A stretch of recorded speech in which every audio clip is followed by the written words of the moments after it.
आइए जानते हैं आज के प्रमुख अंतर्राष्ट्रीय खबरों को। पहले एक नजर हेडलाइंस पे।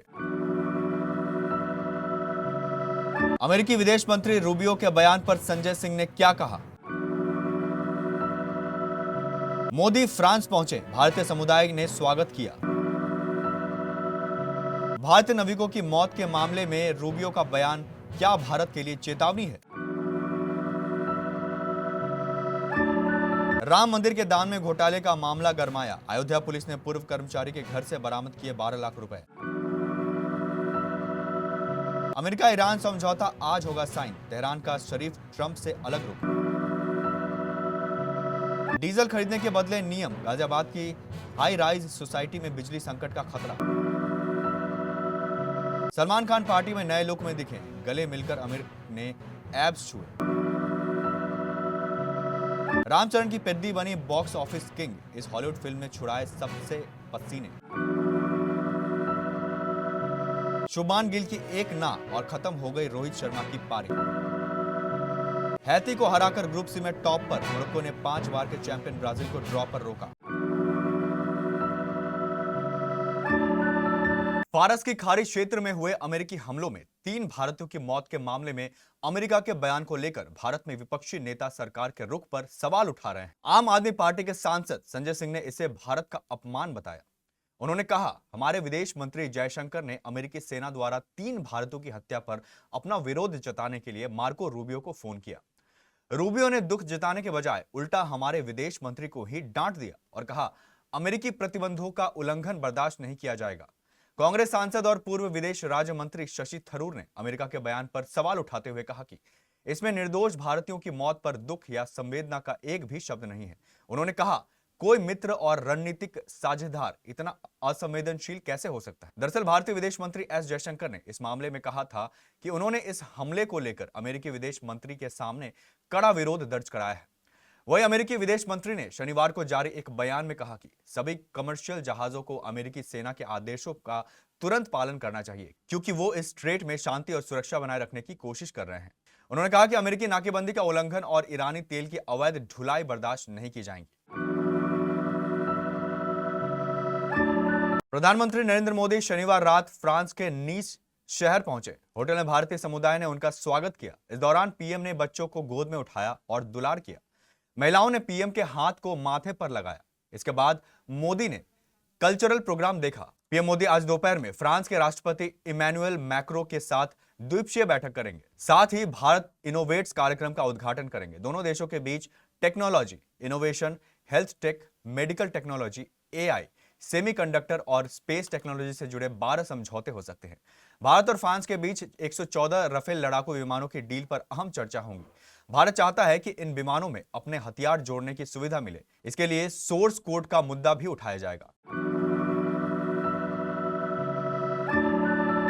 ओमान की खाड़ी में 3 भारतीय नाविकों की मौत को लेकर अमेरिकी विदेश मंत्री मार्को रूबियो के ताजा बयान ने भारत में आक्रोश को बढ़ा दिया है। भारत की प्रमुख विपक्षी पार्टी कांग्रेस और कूटनीतिक मामलों के जानकारों ने इस भारत के लिए चेतावनी करार दिया है।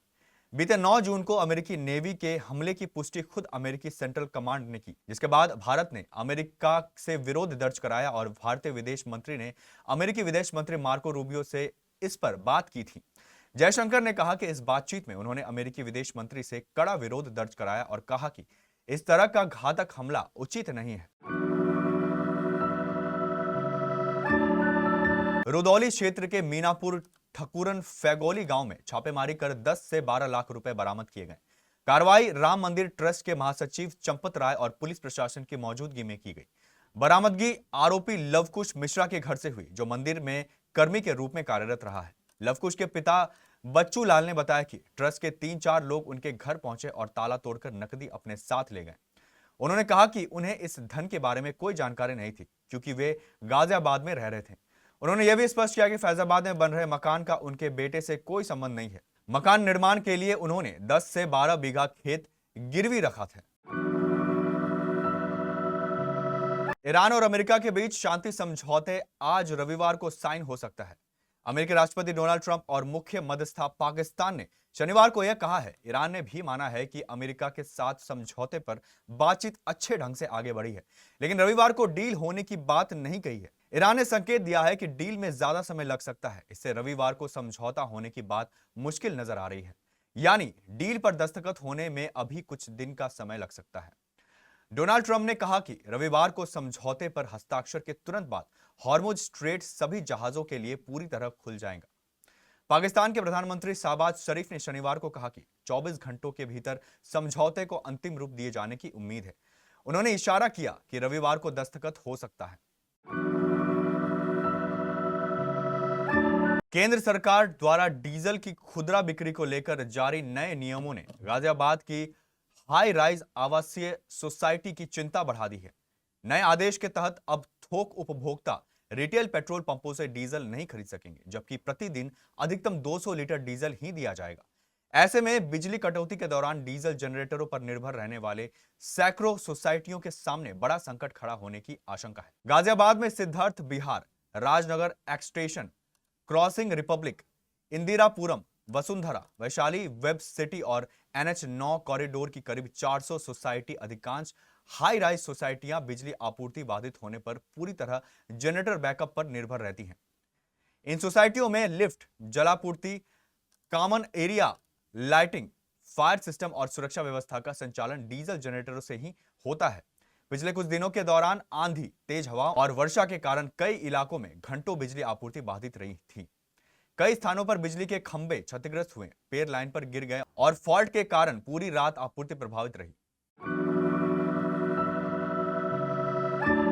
आमिर खान की फिल्म लगान के 25 साल पूरे होने और आमिर खान प्रोडक्शंस की 25वीं सालगिरह के मौके पर मुंबई में एक सेलिब्रेशन इवेंट हुआ। शनिवार को इस इवेंट में सलमान खान, करीना कपूर और रेखा समेत बॉलीवुड के कई बड़े सेलेब्स पहुंचे। इवेंट में सलमान खान अपने नए अल्ट्रा शॉर्ट हेयर लुक में पहुंचे, जिसने हर किसी का ध्यान खींच लिया। सोशल मीडिया पर उनके इस लुक की तुलना फिल्म तेरे नाम के हेयर स्टाइल से की जा रही है। रेड कार्पेट पर सलमान ने आमिर खान और करीना कपूर खान के साथ पेपराजी को कई पोज दिए। इस दौरान आमिर खान के साथ लगान की टीम भी मौजूद थी। इवेंट में काजोल, जूही चावला, रेखा, किरण राव, आमिर खान की बेटी ईरा खान और उनके दामाद समेत कई सेलेब्स शामिल हुए। रामचरण की पेद्दी से लेकर कंगना रनौत की भारत भाग्य विधाता तक थिएटर में लगी है। कुछ फिल्में बॉक्स ऑफिस पर धमाल मचा रही है, वहीं कुछ फिल्में 2 दिन में ही ठंडी पड़ गई है। आइए जानते हैं शनिवार को किस फिल्म ने कितना बिजनेस किया और कौन सी फिल्म ने बाजी मारी। सैकनिल के मुताबिक फिल्म ने पहले दिन 1.8 करोड़ कमाए, वहीं दूसरे दिन शनिवार को फिल्म ने 2.5 करोड़ का बिजनेस किया। फिल्म ने इंडिया में टोटल 5.16 करोड़ ग्रॉस और 4.30 करोड़ नेट कलेक्शन कर लिया है। भारत और अफगानिस्तान के बीच शनिवार को धर्मशाला में खेले गए वनडे सीरीज के पहले मुकाबले में ऐसा पल देखने को मिला जिसने करोड़ों भारतीय फैंस को निराश कर दिया। शानदार लय में दिख रहे रोहित शर्मा कप्तान शुभमान गिल के साथ गलतफहमी का शिकार हुए और रन आउट होकर पैविलियन लौट गए। बारिश से प्रभावित 25-25 ओवर के मुकाबले में भारत को 195 रनों का लक्ष्य मिला था। रोहित शर्मा और शुभमान गिल ने टीम को सदी हुई शुरुआत दिलाई और पहले विकेट के लिए 46 रन जोड़ दिए। दोनों बल्लेबाज आसानी से रन बना रहे थे और अफगानी गेंदबाजों पर दबाव बढ़ा रहे थे। दुनिया की 37वें नंबर की टीम स्कॉटलैंड ने 44 साल बाद फुटबॉल वर्ल्ड कप में जीत से शुरुआत की है। उसने रविवार को ग्रुप सी के मैच में हैती को 1-0 के अंतर से हराया। बस्टन स्टेडियम में स्कॉटलैंड की ओर से 28वें मिनट में जॉन मैकगी ने गोल दागा। यह मैच का निर्णायक गोल साबित हुआ। इस ग्रुप के एक अन्य मैच में मोरक्को ने 5 बार के चैंपियन ब्राजील को ड्रॉ पर रोक दिया। ब्राजील अपने पहले वर्ल्ड कप मैच में 1934 से अजय है। न्यू जर्सी स्टेडियम में मोरक्को ने इस्माइल साइबारी के गोल से बढ़त बनाई, लेकिन स्टार फॉरवर्ड विनीशियस जूनियर के गोल के सहारे ब्राजील ने वापसी करते हुए एक अंक हासिल कर लिया। इन मैचों के बाद स्कॉटलैंड ग्रुप सी के पॉइंट्स टेबल में पहले स्थान पर आ गए हैं, जबकि मोरक्को दूसरे और ब्राजील तीसरे स्थान पर है। स्कॉटलैंड के पास 3 अंक हैं, जबकि ब्राजील और मोरक्को के पास एक अंक ही हैं। हैती हार के बाद सबसे निचले स्थान पर हैं।